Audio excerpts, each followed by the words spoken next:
आप सुन रहे हैं आज तक रेडियो।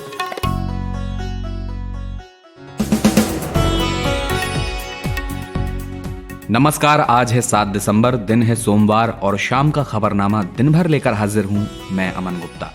कृषि कानूनों के विरोध में अब किसानों ने कल भारत बंद बुलाया है। इसे लेकर किसानों की क्या तैयारियां हैं, कैसा इसका असर होगा और इस बंद को असफल बनाने के लिए सरकार की क्या स्ट्रेटेजी है। सरकार के नए संसद भवन के कामकाज पर सुप्रीम कोर्ट ने रोड़ा अटका दिया है। कोर्ट ने कहा है उसके आदेश के बिना किसी तरह का कोई निर्माण नहीं होगा। तो कोर्ट में सरकार की क्या दलीलें थी, क्या मानेगी सरकार? इसके बाद बात करेंगे कि क्यों अब मध्य प्रदेश में शुरू हुई नाम बदलने की कवायद। इतने साल सत्ता में रहने के बाद शिवराज सिंह के लिए हिंदूवादी एजेंडे से जुड़ी बातें करने का मकसद क्या है। और सबसे आखिर में बताएंगे कि क्यों नेपाल वापस फिर चाहता है हिंदू राष्ट्र का तमगा और राजशाही। साथ ही वहां हो रहे प्रदर्शनों का यूपी कनेक्शन क्या है, यह भी जानेंगे। लेकिन पहले हेडलाइन सुनिए प्रतीक वाघमारे से। प्रधानमंत्री नरेंद्र मोदी ने आज आगरा मेट्रो रेल परियोजना के निर्माण कार्य का वर्चुअल माध्यम से उद्घाटन किया। इस परियोजना के जरिए टूरिस्ट स्पॉट जैसे ताजमहल, आगरा फोर्ट, सिकंदरा को रेलवे स्टेशन और बस स्टैंड से जोड़ा जाएगा। सेंट्रल विस्टा प्रोजेक्ट मामले में सुप्रीम कोर्ट ने कहा है कि जब तक हम कोई फैसला ना सुना दे तब तक कोई निर्माण या कुछ भी तोड़फोड़ नहीं होनी चाहिए। सुप्रीम कोर्ट ने कहा कि शिलान्यास से हमें कोई परेशानी नहीं है, लेकिन कोई निर्माण का काम आगे नहीं होना चाहिए। दिल्ली के शकरपुर से गिरफ्तार इस्लामिक और खालिस्तानी संगठन से जुड़े 5 आतंकियों ने कई चौंकाने वाले खुलासे किए हैं। पूछताछ के दौरान जांच एजेंसियों को इन आतंकियों ने बताया कि पाकिस्तान में बैठे खालिस्तानी आतंकी और आईएसआई पंजाब में टारगेट किलिंग को अंजाम दे रहे हैं। देश में पिछले 24 घंटों के दौरान कोरोना वायरस के 32,981 नए मामले सामने आए और 391 लोगों की मौत हो गई। वहीं दिल्ली में कोरोना मरीजों के बढ़ते ग्राफ में तेजी से कमी आई है। पिछले 24 घंटों में कोरोना के 2,706 नए मामले सामने आए और 69 मरीजों की मौत हुई है। रोहिंग्या शरणार्थियों के मसले पर बांग्लादेश की सरकार 1600 से अधिक रोहिंग्या शरणार्थियों को बंगाल की खाड़ी में स्थित भासन चार नाम के एक आइलैंड पर भेज रही है। हालांकि दावा है कि इन शरणार्थियों को जबरन द्वीप पर नहीं भेजा जा रहा है, लेकिन कुछ मानवाधिकार समूहों ने इस प्रक्रिया पर सवाल उठाया है। चीन का चंद्रयान चांग E5 चांद की सतह से नमूने इकट्ठा कर धरती की ओर रवाना हो गया है। चीनी अंतरिक्ष एजेंसी ने दावा किया है कि उसका यान चंद्रमा की सतह से कामयाबी के साथ टेक ऑफ कर गया है। टेक ऑफ के पहले यान ने चीन के झंडे को चंद्रमा की सतह पर फहराया। आज शेयर बाजार की सपाट शुरुआत के बाद अब सेंसेक्स निफ्टी ने अपना अब तक का नया रिकॉर्ड स्तर कायम कर लिया है। कारोबार के दौरान सेंसेक्स अब तक के अपने ऑल टाइम हाई स्तर 45,348 पर पहुंच गया। इसी तरह निफ्टी बढ़ते हुए 13,336 के स्तर तक पहुंच गया है। आज तक रेडियो सुनता है सारा जहां। आज तक रेडियो पर यह शाम का डेली न्यूज एनालिसिस पॉडकास्ट दिन भर है। मेरा नाम अमन गुप्ता है। कृषि कानूनों के खिलाफ दिल्ली की सीमाओं पर देश भर, ज्यादातर पंजाब और हरियाणा के किसान 12 दिन से डटे हैं। सरकार और किसानों के बीच कई दौर की बातचीत हो चुकी है। अगली बातचीत 10 तारीख को है, मगर अब तक की बातचीत से यह गतिरोध खत्म नहीं हुआ है। दिल्ली के सिंघू बॉर्डर पर कृषि कानून के खिलाफ प्रदर्शन कर रहे किसानों से दिल्ली के मुख्यमंत्री अरविंद केजरीवाल और उप मुख्यमंत्री मनीष सिसोदिया मिलने पहुंचे। इस मौके पर केजरीवाल ने कहा कि वो एक सेवादार की तरह किसानों की सेवा में आए हैं और शुरुआत से ही उनका किसानों के इस आंदोलन को समर्थन रहा है। आपको याद होगा कि शुरू में जब किसान बॉर्डर पे आए थे तो केंद्र सरकार ने, दिल्ली पुलिस ने हमसे दिल्ली के 9 स्टेडियम जेल बनाने के लिए उन्होंने परमिशन मांगी थी। उस टाइम मेरे ऊपर बहुत दबाव डाला गया, चारों तरफ से कई फोन आए, खूब दबाव बनाया गया कि किसी तरह से हम परमिशन दे दें। उनका पूरा प्लान था कि किसानों को दिल्ली आने देंगे और फिर उनको वहां से पकड़ के उनको स्टेडियम में डाल देंगे और स्टेडियम में पड़े रहेंगे। लेकिन हम लोगों ने उनकी बात नहीं सुनी, उनको परमिशन नहीं दी और मैं समझता हूँ इससे आंदोलन को मदद मिली। उसके बाद से लगातार हमारी पूरी सरकार, हमारे एमएलए, हमारे पार्टी के कार्यकर्ता, हमारे मंत्रीगण, मैं खुद, हम लोग एक सेवादार की तरह किसानों की सेवा करने में लगे हुए हैं। आज भी मैं यहाँ पे मुख्यमंत्री के तौर पे नहीं आया, मैं एक सेवादार के तौर पे आया हूँ, सेवा करने के लिए आया हूँ, किसानों की सेवा करने के लिए आया हूँ। तो किसानों के आंदोलन में अब राजनेता भी शामिल हो रहे हैं। बॉलीवुड स्टार्स से लेकर समाज के कई तबकों का इसे समर्थन मिल रहा है और इसी समर्थन की लहर में पंजाब के पूर्व मुख्यमंत्री प्रकाश सिंह बादल के पद्म विभूषण लौटाने के बाद अब अवार्ड वापसी का सिलसिला शुरू हो गया है। आज कई पूर्व और मौजूदा खिलाड़ी कृषि कानूनों के विरोध में अपना अवार्ड वापस करने के लिए राष्ट्रपति भवन की ओर कूच कर रहे थे। हालांकि इसी बीच दिल्ली पुलिस ने उन्हें रास्ते में ही रोक लिया। उधर गुरुद्वारा अमृतसर साहिब में किसानों के लिए अरदास की जा रही है।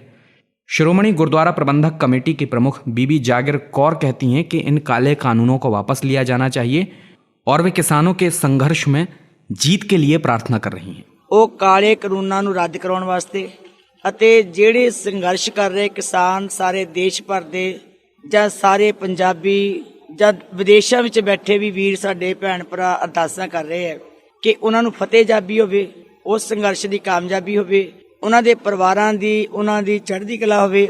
ਅਸੀਂ ਸਾਰੇ ਜਿੱਥੇ ਵੀ ਬੈਠੇ ਆ ਅਰਦਾਸ ਰਾਹੀਂ ਉਹਨਾਂ ਵਿੱਚ ਸ਼ਾਮਲ ਹੋ ਕੇ ਗੁਰੂ ਪਾਤਸ਼ਾਹ ਦੇ ਕੋਲੋਂ ਫਤਿਹ ਦੀ ਬਖਸ਼ਿਸ਼ ਪ੍ਰਾप्त कर सकीए।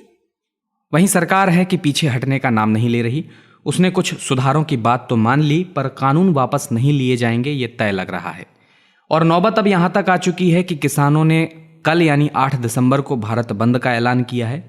तो इस भारत बंद के लिए किसानों की तैयारियां कैसी हैं और कैसा असर इसके दिखने की उम्मीद है, यही पूछा मैंने इस आंदोलन पर निगाह बनाए इंडिया टुडे के national affairs editor Rahul Srivastava से। देखिए, अभी तक अगर आप देखिए तो ये जो प्रोटेस्ट थी दिल्ली के आसपास है और तमाम किसान नेता दिल्ली आकर के, जैसे यूपी के भी अगर देखिए तो बीकेयू के नेता राकेश टिकैत यहीं पे प्रोटेस्ट कर रहे हैं और यहीं बातचीत चल रही है और यहीं सिंघू बॉर्डर पे ही मीटिंग होती है और वो सरकार के साथ मीटिंग में शामिल होते हैं। लेकिन अगर आप देखिए बिहार, बंगाल, नॉर्थ ईस्ट, उड़ीसा, मध्य प्रदेश, महाराष्ट्र, तमाम राज्य, साउथ इंडिया के जो राज्य हैं जहां मंडी सिस्टम नहीं है, एपीएमसी में रिफॉर्म हो चुके हैं, वहां प्रोटेस्ट नहीं है। और इसीलिए किसानों को कल किसानों का भी टेस्ट होगा कि वो किस तरह से अपने आंदोलन को आगे बढ़ाते हैं, एक। और दूसरा, गैर राजनीतिक दलों को अपनी प्लेटफॉर्म में घुसने की कितनी इजाजत देते हैं, क्योंकि अगर राजनीतिक दल इसमें घुसे ज्यादा तो किसानों का जो प्लेटफॉर्म है वो कमजोर हो जाएगा और वो कमजोर होना किसानों के लिए अच्छा नहीं होगा। दूसरा, कल अगर इस बंद में एक और सवाल उठता है कि अगर कल बंद अगर सक्सेसफुल होता है, समक्ष होता है, तो जनता को जो होने वाली मुश्किलें हैं उसको लेकर के पब्लिक का परसेप्शन फार्मर प्रोटेस्ट के लिए क्या रहेगा, ये भी एक बहुत देखने वाली बात रहेगी। क्योंकि देखिए, जनता को तकलीफ हो रही है लेकिन अभी तक पब्लिक इसके खिलाफ नहीं उठी है। लेकिन अगर पब्लिक को ज्यादा तकलीफ होती है इस बंद के कारण, तो शायद पब्लिक के अंदर बीजेपी एक और परसेप्शन कोशिश करेगी कि देखिए, राजनीतिक दल फार्मर्स को भड़का के एक प्रोटेस्ट करवा रहे हैं जिसके कारण आम जनता को तकलीफ हो रही है। अच्छा राहुल, सरकार ने इसके असर को कम करने के लिए क्या कवायद शुरू की है और किस तरह की स्ट्रेटेजी पर काम हो रहा है? देखिए, किसानों के इस प्रोटेस्ट को पूरे देश में बंद सक्सेसफुल ना हो, इसके लिए बीजेपी और भाजपा के सभी राज्यों को ये ताकीद कर दी गई है कि ये देखा जाए कि एक तो लॉ एंड ऑर्डर में गड़बड़ ना हो, किसी तरह से जो डेली लाइफ है वो डिस्टर्ब ना हो। तो जैसे यूपी में किया गया कि अखिलेश यादव को कन्नौज जाने से रोक दिया गया कि वो वहां जाके अपने समर्थकों के साथ प्रोटेस्ट ना कर पाए। इसके अलावा ताकीद कर दी गई है कि सारे जिलों में डीएम और एसएसपी ये इंश्योर करेंगे कि किसी को भी जबरन दुकान या मार्केट बंद करने की इजाजत ना मिले। ये भी कर दिया गया है कि सारी जो पब्लिक ट्रांसपोर्ट सिस्टम है वो सुचारू रूप से जैसे चलता है वैसे ही चलेगा और किसी ने अगर उसको रोकने की कोशिश की तो उसके खिलाफ कार्रवाई होगी। बिहार में तेजस्वी यादव ने कल प्रोटेस्ट निकालने की कोशिश करी, उनको गांधी मैदान नहीं जाने दिया गया, कहा गया कि कोविड के कारण मनाही है। तो आप देखिए कि एक पैटर्न इमर्ज कर रहा है कि पूरे देश में जहां जहां बीजेपी और एनडीए है और वो भी एक अच्छा बड़ा धड़ा है देश के राज्यों का, तो इन राज्यों में कोशिश होगी कि भारत बंद को विफल कर दिया जाए। तो ये थे इंडिया टुडे के national affairs editor Rahul Srivastava. इसी के साथ खेती किसानी से जुड़ी एक और पड़ताल इंडिया टुडे की डेटा इंटेलिजेंस यूनिट ने की है, जिसमें यह पता लगाया गया है कि किस राज्य में इस बार फसल की खरीद ज्यादा हुई है। डेटा जर्नलिस्ट दीपू राय से इस बारे में हमने पूछा, उन्होंने हमें जानकारी दी। देखिए, सबसे बड़ी बात देखा जाए जो अगर करंट कंट्रोवर्सी को लेकर के देखते हैं तो 2 सीजन काउंट किए जाते हैं। कैलेंडर ईयर से डिफरेंट होता है, जो एक तो पैडी सीजन का, दूसरा रबी सीजन का होता है, जिसमें कि गेहूं के बारे में, गेहूं के प्रोडक्शन को लेकर के एमएसपी डिसाइड किया करता है। और सरकार की जो एक सीसीपी जो कॉस्ट एंड प्राइस प्रोडक्शन को लेकर के जो कमीशन है, वो ये डिसाइड करता है उस प्रोडक्शन कितना इनपुट लगा है पर्टिकुलर क्रॉप को प्रोड्यूस करने में, उसके अकॉर्डिंगली वो मिनिमम सपोर्ट प्राइस तय करती है। मिनिमम सपोर्ट प्राइस बेसिकली जो अगर पहले क्राइटेरिया पर देखा जाए, खासतौर से अगर पैडी को लेकर के, तो जो स्टेट गवर्नमेंट सबसे ज्यादा पैडी खरीदी है, प्रोक्योर की है जिसको बोलते हैं टेक्निकली, वो पंजाब है। पंजाब में 202 लाख मीट्रिक टन कहा जाए कि वो पैडी का उसने 2020-2021 के खरीफ सीजन में खरीदारी की है। 2020-21 का मैं बता रहा हूँ, क्योंकि 21-22 का भी क्लियर डेटा नहीं आया है। और दूसरा नंबर हरियाणा का रहा है, और तकरीबन 1/4 यानी कि 55.92 लाख मीट्रिक टन खरीदारी की हुई है वहां पे हरियाणा में। तो ये 2 स्टेट इंडिया के ऐसे हैं जहाँ पे सबसे ज्यादा खरीदारी है। टोटल 310 लाख मीट्रिक टन की खरीद की गई है, प्रोक्योर किया गया है, स्टेट ने किया है। और मोस्ट ऑफ द बाइंग जो है, जो खरीदारी है, वो स्टेट एजेंसीज ने की है। बहुत नॉमिनल पार्ट कुछ स्टेट में थोड़ा सा ज्यादा ही, खासतौर से जैसे पंजाब में तकरीबन 3% अगर कहा जाए तो एफसीआई या बाकी एजेंसी ने किया, लेकिन सबसे ज्यादा जो स्टेट एजेंसी है वो मोस्ट ऑफ द खरीदारी स्टेट एजेंसी ने की है। तो ये थे डेटा जर्नलिस्ट दीपू राय। और अगली खबर का रुख करने से पहले आपको लेटेस्ट पॉडकास्ट के बारे में बता देते हैं। तो कोरोना के इस माहौल में एक रिपोर्ट आई है कि ढेरों जानलेवा वायरस ग्लेशियर्स के नीचे दबे हो सकते हैं। इनमें से कुछ का तो पता लगा है, लेकिन कई अब भी हमारे लिए अनजान है। तो अतीत में ग्लेशियर में दबे वायरस किन बीमारियों का कारण बने, कैसे इन्हें लेकर शोध होता है या हो रहा है, और वायरस से जुड़ा नया खतरा कितना करीब है, ये अगर आप जानना चाहते हैं तो आपको ये पॉडकास्ट सुनना होगा। मैंने इस पॉडकास्ट में माइक्रोबायोलॉजिस्ट सोसाइटी इंडिया के प्रेसिडेंट डॉक्टर AM देशमुख से बात की है। ये पॉडकास्ट आपको हमारे वेब पेज पर मिल जाएगा। वेब पेज का पता है aajtak.in/podcast। आज तक रेडियो, aajtak.in/radio, ये हमारा पता है। लेकिन हम आपके पसंदीदा ऑडियो प्लेटफॉर्म्स पर भी हैं। Google podcast, Apple podcast, Spotify, Jio Saavn जैसे ठिकानों पर भी आप हमें सुन सकते हैं। और अगर YouTube आपकी पसंदीदा जगह है तो वहां पर भी हमें सब्सक्राइब कीजिए। आज तक रेडियो, सुनता है सारा जहां। केंद्र सरकार की एक महत्वाकांक्षी परियोजना है सेंट्रल विस्टा प्रोजेक्ट। पिछले साल सितंबर में इस परियोजना की घोषणा की गई थी। इसके अंतर्गत एक नए ट्रायंगुलर शेप में संसद भवन का निर्माण किया जाना है। ये कैसा दिखेगा, इसकी तस्वीर भी जारी कर दी गई है, सोशल मीडिया पर वायरल हो रही है, आप लोगों ने ज़रूर देखी होगी। तो इसे वर्तमान संसद भवन के पास ही बनाया जाएगा। लगभग 1000 सांसदों के बैठने की इसमें क्षमता होगी। टाटा प्रोजेक्ट्स लिमिटेड को इस परियोजना का ठेका दिया गया है और इसका design HCP design planning and management private limited द्वारा तैयार किया गया है। निर्माण का लक्ष्य रखा गया है अगस्त 2022, जब देश स्वतंत्रता की 75वीं वर्षगांठ मना रहा होगा। लिहाजा सरकार जल्दी से जल्दी इसका निर्माण कार्य शुरू करना चाहती है। प्रधानमंत्री नरेंद्र मोदी 10 दिसंबर को इसकी आधारशिला रखने वाले हैं, लेकिन इसके निर्माण से पहले ही ये मामला कोर्ट में पहुंचा हुआ है। कई याचिकाएं इस पर रोक के लिए लगाई गई हैं। तो आज सेंट्रल विस्टा प्रोजेक्ट मामले में सुप्रीम कोर्ट ने सख्त रुख अख्तियार करते हुए ये कहा है कि जब तक हम कोई फैसला ना सुना दें तब तक कोई भी निर्माण या कुछ भी तोड़फोड़ वहां नहीं होनी चाहिए। सुप्रीम कोर्ट ने कहा कि शिलान्यास से हमें कोई परेशानी नहीं है, लेकिन निर्माण का काम आगे नहीं होगा। तो बीच में सुप्रीम कोर्ट ने यह मामला उठाकर फटकार लगाई सरकार को। इसका मतलब क्या है और इस प्रोजेक्ट को लेकर सरकार की दलीलें क्या हैं, यही जाना हमने इस खबर को ट्रैक कर रही आज तक रेडियो के रिपोर्टर अनीशा माथुर से। देखिए, ये सुप्रीम कोर्ट में पिटिशंस डली थी 3-4 चैलेंज की। ये जो सेंट्रल विस्ता पे पार्लियामेंट की रिकंस्ट्रक्शन का जो मामला है, जो सरकार चाहती है कि पार्लियामेंट और सेंट्रल विस्ता जो है, सारे जो सरकारी ऑफिसेज हैं इंडिया गेट और विजय चौक की एरिया में, उनको तोड़कर दोबारा बनाया जाए, क्योंकि सरकार ये कह रही है कि पार्लियामेंट बिल्डिंग जो है फिलहाल वो, क्योंकि एमपीज का नंबर बढ़ाया जा रहा है और वैसे भी बिल्डिंग काफी पुरानी हो चुकी है, इसलिए वो स्टेबल नहीं है, वो सेफ नहीं है। और फायर सेफ्टी, आग वगैरह के सेफ्टी के नजरिए से भी देखा जाए तो भी ये बिल्डिंग सेफ नहीं है। दूसरी बात सरकार ने ये कही है कि वो ये चाहते हैं कि जो इतनी सारी सरकारी बिल्डिंग्स उस एरिया में हैं उनको भी रीडेवलप किया जाए, ताकि जो रिक्वायरमेंट अब हो गई है सरकार की उसके हिसाब से वो बिल्डिंग बने। अब बात यह है कि सुप्रीम कोर्ट में केस आया है ये कहते हुए कि सरकार जो है वो प्रॉपर एनवायरमेंट क्लियरेंसेस नहीं लिए हैं, उन्होंने कोई प्रॉपर प्रोसीजर फॉलो नहीं किया है, और कोरोना के टाइम पे क्योंकि मीटिंग्स भी नहीं हो सकती थी, इन्होंने ऑनलाइन मीटिंग्स करवा के पूरा जो प्रोसेस होता है कुछ रिकंस्ट्रक्शन का, जो प्रोसेस होता है लैंड यूज चेंज करने का, एक पेड़ काटने के जो परमिशन चाहिए होती है, वो सब कुछ फॉलो करे बिना ही इन्होंने ये प्रोजेक्ट पास करवा लिया। अब सुप्रीम कोर्ट ने नवंबर में इस केस की पूरी सुनवाई खत्म करके अपना ऑर्डर रिजर्व किया था, और क्योंकि जजमेंट रिजर्व कर चुकी है सुप्रीम कोर्ट, तो इस बात ये थी कि एक्सपेक्टेशन ये थी कि जब तक कोर्ट का ऑर्डर नहीं आ जाता तब तक सरकार कुछ करेगी नहीं।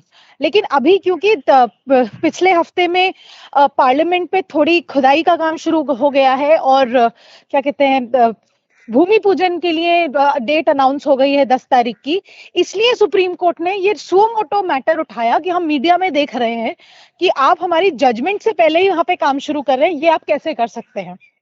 अच्छा अनीशा, आज कोर्ट में इस मामले को लेकर कैसी गहमा गहमी रही, और जैसा आपने बताया कि सरकार काम चालू कर चुकी है, तो क्या सुप्रीम कोर्ट के निर्देश के बाद, आदेश के बाद सरकार मानेगी? तो इस बार सुप्रीम कोर्ट ने यही पूछा कि हमने तो आपकी गरिमा बरकरार रखी कि आपने जब कहा कि आप ऑर्डर मत पास कीजिए, सरकार के खिलाफ कुछ बोलिए नहीं, तो हम नहीं बोले। हमने कहा ठीक है, हम स्टे नहीं लगाएंगे, हम ये मान के चलते हैं कि सरकार अपना काम सही से करेगी। तो आपने ऐसा कैसे कर लिया? तो सोलिसिटर जनरल ने आज कोर्ट को अपॉलजी दी कि हम अभी कुछ नहीं करेंगे, जो पेपर वर्क जरूरी है, जो अप्रूवल्स वगैरह जरूरी है, पेपर वर्क जरूरी है, वो हम करते रहेंगे, लेकिन वहां पे कुछ कंस्ट्रक्शन नहीं होगी, वहां किसी चीज की डेमोलिशन, तोड़फोड़ कुछ नहीं होगी, और पेड़ काटने का या पेड़ हटाने का काम हम भी कुछ नहीं करेंगे। लेकिन देखने की बात ये भी है कि सुप्रीम कोर्ट ने जो भूमि पूजन है या जो प्रोसेस अभी चल रहा है पेपर वर्क का, उस पर अभी भी स्टे नहीं लगाया है। सिर्फ सरकार को ये कहा है कि आप जो है जुडिशियल प्रूडेंस जिसको कहते हैं, जिसको कहते हैं कि कोर्ट की इज्जत रखना, वो बरत के रखिए। तो अब ऑपोजिशन पार्टीज की तरफ से भी ये सवाल उठाया गया है आज कि क्या सरकार इस तरह से मानेगी? क्या सरकार एक्चुअली जो कंस्ट्रक्शन, तोड़फोड़ और पेड़ हटाने का काम उन्होंने शुरू कर दिया है, क्या वो सच में रुक जाएगा? क्योंकि भूमि पूजन जो है वो तो 10 तारीख के लिए तय है। तो अब आगे देखना होगा कि क्योंकि इतना ऑपोजिशन रहा है इस प्रोजेक्ट के लिए, काफी पिटिशनर्स ने कहा है कि एनवायरनमेंट को खतरा है, हेरिटेज स्ट्रक्चर्स को तोड़ा क्यों जा रहा है, और सबसे ज्यादा इंपॉर्टेंट कि सरकार ने ये प्लान ऐसे ही जबरदस्ती पास करा लिए, पूरा प्रोसेस से नहीं कराए। तो इस सब पे अभी सुप्रीम कोर्ट की जजमेंट आनी बाकी है, तो अब देखना होगा कि आगे होता क्या है। ये थी आज तक रेडियो रिपोर्टर अनीशा माथुर। नाम बदलने की राजनीति एक अलग ही किस्म की होती है। बीजेपी की इस सरकार में इस पर खासा जोर है। यूपी के बाद अब मध्य प्रदेश में भी शहरों के नाम बदलने की चर्चा शुरू है। यहाँ की शिवराज सरकार कई शहरों में कई जगहों के नाम बदलना चाहती है। उधर कांग्रेस इसे सामाजिक ताने बाने से खिलवाड़ बता रही है। इस मसले पर हमने भोपाल में मौजूद आज तक रेडियो के रिपोर्टर रवीश पाल सिंह से बात की और सबसे पहले यही पूछा कि किन शहरों के नाम बदले जा रहे हैं। देखिए, मध्य प्रदेश में फिलहाल अगर देखें तो उपचुनाव जो हाल ही में हुए हैं और प्रचंड बहुमत के साथ भाजपा ने अपनी सरकार को स्थिर रखा है यहाँ पे, उसके बाद भाजपा नेताओं में जैसे होड़ सी मच गई है शहरों और ऐतिहासिक स्थलों के नाम बदलने को लेके। सबसे पहले इसकी शुरुआत जो की है वो है प्रोटेम स्पीकर विधानसभा के रामेश्वर शर्मा ने। उन्होंने कहा कि भोपाल में जो ईदगाह हिल्स, जो कि एक बड़ी मशहूर जगह है और एक बड़ा लैंडमार्क है भोपाल का, उसका नाम बदल के गुरु नानक टेकरी रख देना चाहिए। उनका तर्क था कि 500 साल पहले जब सिखों के पहले गुरु नानक देव भोपाल आए थे तो वो इसी जगह पर सबसे पहले आए थे और इसीलिए यहाँ पर गुरु नानक देव जी के नाम से बाकायदा एक गुरुद्वारा भी है जहां पर वो रहे थे, और इसीलिए उन्होंने ये मांग की कि इसका नाम गुरु नानक टेकरी कर देना चाहिए ईदगाह हिल्स से बदलकर। लेकिन वो यही नहीं रुके, थोड़े दिन बाद उन्होंने फिर कहा कि होशंगाबाद शहर जो है उसका नाम बदल के नर्मदापुरम कर देना चाहिए। आपको बता दें कि मध्य प्रदेश में फिलहाल जितने संभाग हैं उनमें एक संभाग नर्मदापुरम भी है, जिसमें होशंगाबाद, हरदा, खंडवा और ये आसपास इटारसी, ये तमाम जो बड़े शहर हैं इस संभाग के अंतर्गत आते हैं, जिसका नाम नर्मदापुरम है। लेकिन जो रामेश्वर शर्मा है उनका ये तर्क था कि होशंग गौरी जो ये एक लुटेरा था उसके नाम पर होशंगाबाद शहर का नाम नहीं होना चाहिए, इसको इसके पुराने नाम से ही पुकारा जाना चाहिए, क्योंकि 15वीं शताब्दी तक इसको नर्मदापुर ही कहा जाता था और होशंग गौरी के यहाँ आने के बाद से ही नर्मदापुर का नाम बदल के होशंगाबाद पड़ गया, जो कि गलत है और इसीलिए वापस हिंदू नाम जो है इस शहर को देना चाहिए। दूसरी तरफ अब इंदौर के जो सांसद है शंकर ललवानी, वो ये मांग कर रहे हैं कि खजराना इलाका जो है इंदौर में, जो कि बहुत मशहूर और पॉश कॉलोनियों के लिए जाना जाता है, उसका नाम बदल के भगवान गणेश के नाम पर होना चाहिए, क्योंकि यहाँ पर ही खजराना गणेश का मंदिर है जो कि दुनिया भर में विख्यात है और इसी की वजह से इंदौर की अपनी एक पहचान भी है। इसलिए सांसद मांग कर रहे हैं कि उसका नाम अब खजराना बदल करके भगवान गणेश के नाम पे उस इलाके का नामकरण कर देना चाहिए। अच्छा रवीश, शिवराज तो 1.5 दशक से ज्यादा वक्त तक मध्य प्रदेश में सत्तासीन रहे हैं, फिर अभी अचानक लव जिहाद पर कानून बनाने और नाम बदलने, इस सब की उन्हें क्या सूझी? वजह क्या है? क्या इस बार जैसे तैसे उन्हें जो सत्ता मिली है, कहीं इस कारण से तो वो अपनी छवि के विपरीत भगवा एजेंडा लागू तो नहीं कर रहे हैं? देखिए, अभी तो नाम बदलने की सिर्फ ये मांग नेताओं की तरफ से उठी है। शिवराज सिंह चौहान की तरफ से अभी ऐसा कोई बयान आया नहीं है कि इन शहरों के नाम बदले ही जाएंगे। अभी भाजपा नेताओं ने मांग की है। देखने वाली बात ये होगी कि इस पे सरकार का रुख क्या रहता है, शिवराज सिंह चौहान का बतौर मुख्यमंत्री रुख क्या रहता है। लेकिन हाँ, अगर हम इसमें देखें तो ये जरूर थोड़ी सी हैरानी वाली बात ये है, क्योंकि शिवराज सिंह चौहान जो है आमतौर पर भाजपा के जो बड़े नेता हैं, यूपी के मुख्यमंत्री योगी आदित्यनाथ को अगर हम देख लें, या फिर अगर हम बात करें हरियाणा के मुख्यमंत्री की बात करें, तो उनसे छवि थोड़ी सी अलग है। शिवराज सिंह चौहान थोड़े नरम दिल के माने जाते हैं और सॉफ्ट हिंदुत्व की छवि शिवराज सिंह चौहान की मानी जाती है। लेकिन अब जब मध्य प्रदेश में 15 महीने वो सत्ता से दूर रहे, कांग्रेस की सरकार रही, तो उसके बाद अचानक से ये जो अब उन्हें सत्ता मिली है मार्च 2020 में, उसके बाद उनके जो तमाम फैसले आ रहे हैं वो एक तरीके से हिंदुत्व के एजेंडे पर आगे चलते हुए दिख रहे हैं और इसकी बड़ी वजह कांग्रेस की सरकार को माना जा रहा है। दरअसल मध्य प्रदेश में 2018 विधानसभा चुनाव जब हुए थे तो कांग्रेस ने सॉफ्ट हिंदुत्व के एजेंडे पर ही पूरा चुनाव लड़ा था। उन्होंने अपने वचन पत्र में गौशाला, राम वनगमन पथ और साथ ही में मंदिरों के जीर्णोद्धार समेत तमाम वादे किए थे और जब सरकार बन गई तो 15 महीने की सरकार में कई बड़े ऐलान भगवा एजेंडे के तहत कांग्रेस ने किए थे। मध्य प्रदेश में 1000 गौशालाओं के निर्माण का काम शुरू हो गया था। इसके साथ ही राम वनगमन पथ का काम शुरू होने वाला था, उसकी योजना की पूरी रिपोर्ट तैयार हो गई थी। इसके साथ ही महाकालेश्वर, ओमकारेश्वर और ओरछा के जो मंदिर हैं उनके विकास कार्यों की योजना तैयार कर ली थी। उज्जैन के लिए तो बाकायदा 300 करोड़ का बजट तक स्वीकृत कर दिया था मुख्यमंत्री कमलनाथ ने। और ऐसे में माना जा रहा है कि उसका एक बड़ा फायदा आने वाले समय में कांग्रेस को मिलता, लेकिन कांग्रेस की सरकार चली गई और अब भाजपा जब वापस सत्ता में आई है तो शिवराज सिंह चौहान ताबड़तोड़ बड़े फैसले कर रहे हैं जिनमें हिंदुत्व की छाप साफ तौर पर देखी जा सकती है। फिर भले ही वो लव जिहाद के खिलाफ कानून बनाने की बात हो जो कि आगामी विधानसभा सत्र में पेश भी होने वाला है सदन में, या फिर गौ कैबिनेट बनाने की बात हो जिसमें गायों, ये जो गाय होती हैं उनकी सुरक्षा के लिए, उनकी सेवा के लिए गौसेवा आयोग की बात हो या फिर गौ कैबिनेट के तहत इनकी सेवा की बात हो। ये तमाम बड़े फैसले और इसके साथ ही अब जो नाम बदलने की बात हो रही है, यदि इनमें से किसी एक शहर का भी नाम बदलने पर शिवराज सिंह चौहान सहमति देते हैं तो इससे साबित हो जाएगा कि अब की बार शिवराज सिंह चौहान ने भी ठान ली है कि कांग्रेस जिस एजेंडे के साथ मध्य प्रदेश में 15 सालों के सूखे को समाप्त कर सकती है, वहीं उसी एजेंडे को आगे बढ़ाते हुए भारतीय जनता पार्टी इस हिंदी प्रदेश में अपनी उपस्थिति को और मजबूत कर सकती है। ये थे भोपाल में आज तक रेडियो के रिपोर्टर रवीश पाल सिंह। नेपाल एक लंबे संघर्ष का साक्षी रहा है वहां संवैधानिक व्यवस्था की नींव डालने में। 2006 में राजशाही खत्म होने के साथ ही नेपाल एक धर्मनिरपेक्ष राष्ट्र के तौर पर स्थापित हुआ।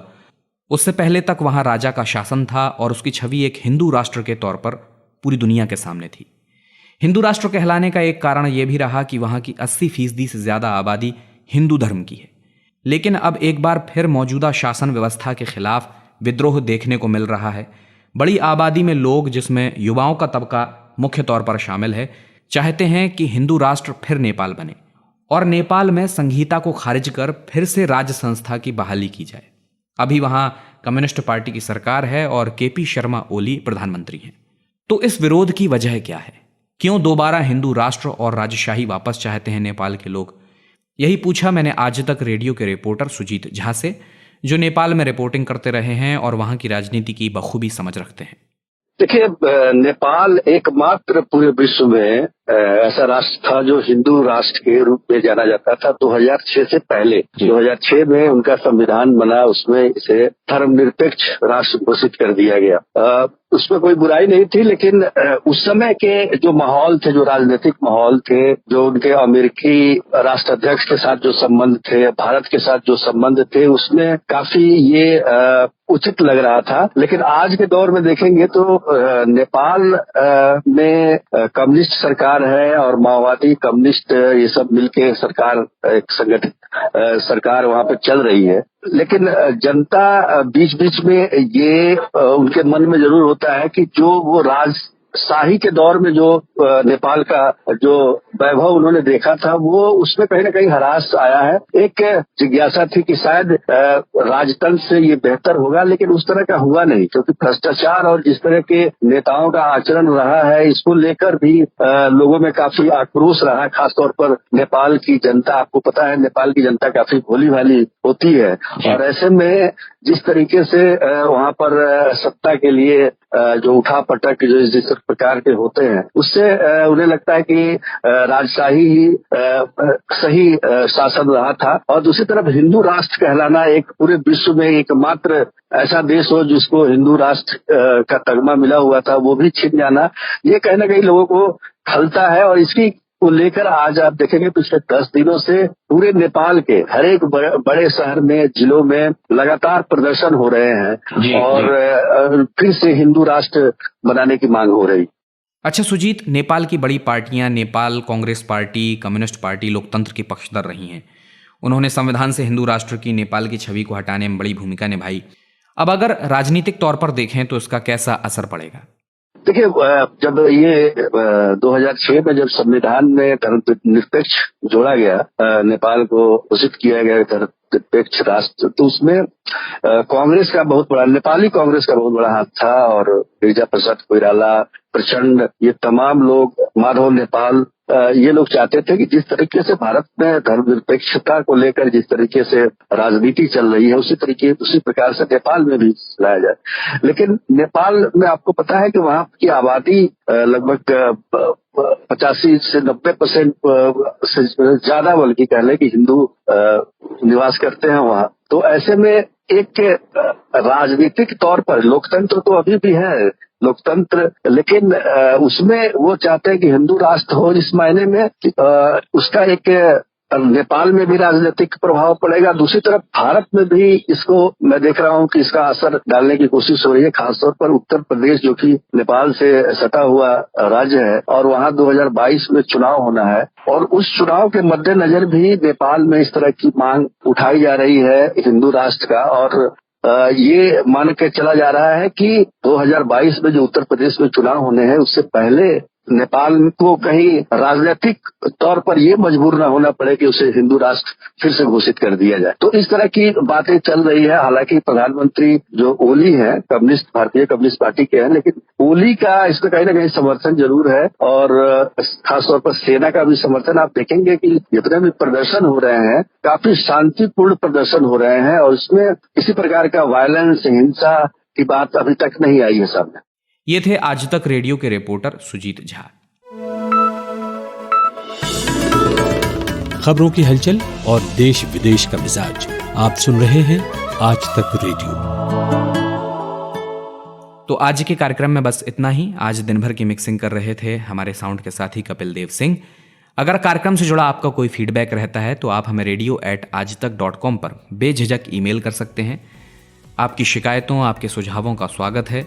आपके सुझावों पर हम गौर करके खुद में बेहतर करने का प्रयास करेंगे। इसके अलावा सोशल मीडिया पर अगर आप हमें आज तक रेडियो डालकर सर्च करेंगे तो हम आपको फेसबुक, ट्विटर, इंस्टाग्राम, यूट्यूब और यहाँ तक कि टेलीग्राम पर भी मिल जाएंगे। वहाँ हमसे जुड़िए।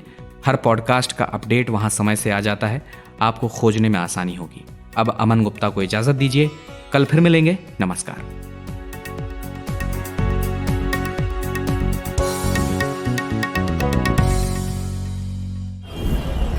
सुबह सुबह ऐसा लगता है कि सबकी गाड़ी छूट रही है, लेकिन न्यूज़ भी तो मिस हो रही है। स्कूल, कॉलेज या ऑफिस की पूरी तैयारी तो हो जाती है, मगर देश दुनिया की अपडेट्स ले पाते हैं क्या? तो आपकी प्रॉब्लम का स्मार्ट सॉल्यूशन ये है कि अपनी सुबह की शुरुआत आप आज तक रेडियो के साथ कीजिए। कल क्या हुआ और आज क्या हो सकता है, सटीक एनालिसिस, पहले बड़ी खबरें और फिर अखबारों के चुनिंदा मोती। ये है सुबह का खबरनामा, आज का दिन, मेरे यानी नितिन ठाकुर के साथ।